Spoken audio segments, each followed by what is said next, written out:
Ilan yung Christian? Ano po? 2. 5. Pero yung nakatulong ko po, dalawa. Dalawa yung nakatulong mo. Kung di ba yung Kristiyano, kasama ka na ron? Si Kinke yung new believer. Okay. Ikaw yung nag-handle. Sige, saan kayo nagagawa? Sa loob? Sa kwarto? Wala ko sa kwarto pero sa loob. May friend po kasi.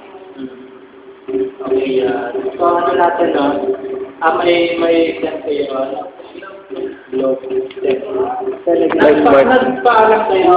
Wala pa na, kasi malaya naman eh. Opo, pero meron po kasi akong kasama doon na nagpaalam po sa admin kung pwede daw po. Sabi ko kasi ng admin, iba po naka-40 members na regular po. Pwede niya daw po. Yung pinag-confirm ko po na makapag. May mga available na mga singles. Anong araw ka ba? Friday po yun 5:30. 5:30. Ilang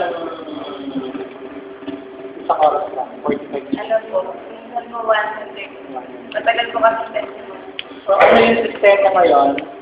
Ano yung program na ginagawa mo ngayon? Opening po, tapos opening prayer, tapos po testimony, tapos sharing ng word of God.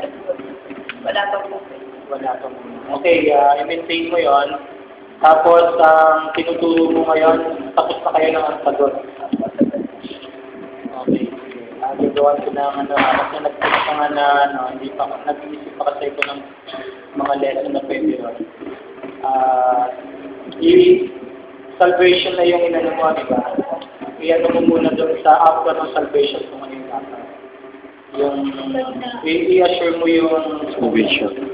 ano, di ba? Yung sagot na. Kailan kayo mag-meet ulit? Kailan ka nagpasagot? Nung Friday. Itong Friday, yung gawin mo, i-discuss mo lang yung religion nila. Para alam natin kung ano yung approach na gagawin. Pwedeng, baka yung secretary ng HRC, baka po pwede siya yung gumawa ng form. Para kung mag-open din, maging isang form na lang yung parang survey form sa mga members. Hindi na lang. Ayan o, na-praise God, no? Kasi ang young pro nag-involve sa outreach ngayon. Si Adisa nag-involve din sa outreach ngayon. So yung iba, che, nandito ka, di ba? Praise ka nun? Hindi ka praise. Friday po. Whole day yan. Hanggang ano mga. So kung pwede ko,